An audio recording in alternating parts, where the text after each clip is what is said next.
করেছিলেন, বাহিনী গঠন করেছিলেন, কেননা ইংরেজদেরকে বিতাড়িত করে ভারতবর্ষের হাতে স্বাধীনতা তুলে দিতে হবে।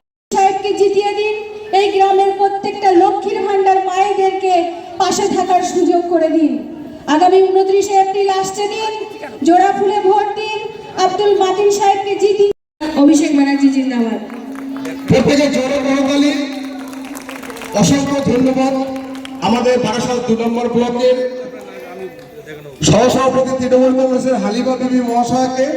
এখন সংক্ষিপ্ত আকারে বক্তব্য রাখবেন আমাদের উপস্থিত আছেন নেতৃত্ব মান ডাকপুর পঞ্চায়েতের সচেতন গ্রামবাসী।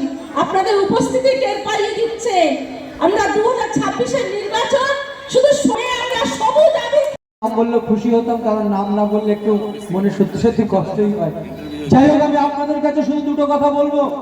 তিনি সেই বেস্ট বেকারিটা ঘিরে নাই, কোনদিন ভাবতে পারেনি।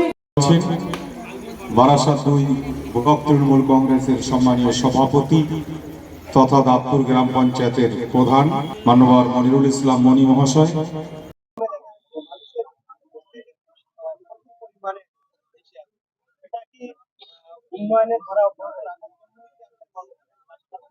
অবশ্যই উন্নয়নের ধারা অব্যাহত রাখতে এবং মাননীয় মুখ্যমন্ত্রী মমতা বন্দ্যোপাধ্যায় এবং আমাদের সাংসদ সর্বভারতীয় অভিষেক বন্দ্যোপাধ্যায়ের উপর আস্থা রেখে মানুষের একটা আনন্দ উচ্ছ্বাস। এটা একটা মাত্র 15 নম্বর পার্টি। আপনারা দেখেন এই বুথে 805টা ভোটার আছে, 80টা ভোট ডিলেট হয়ে গেছে। মানুষের উচ্ছ্বাস আবেগ। সন্ধ্যা 6টা থেকে 8টা পর্যন্ত মিটিং চললো, আপনারা দেখলেন। মানুষ আনন্দের সহিত 29 এপ্রিল ভোট দেবেন।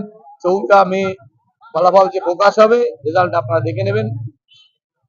তৃণমূল কংগ্রেসের হয়ে কত ভোট মানুষ দিয়েছে। সবথেকে একটা বড় কথা, যেখানেই আপনি যাচ্ছেন, যাদের ভোট কেটে গেছে, যাদের ডিলেট হয়ে গেছে, স্যার তাদের জন্য আপনি সর্বোচ্চ পরিষেবা দেবেন বলে এবং তাদের পাশে থাকার আস্থা প্রতি জায়গায়।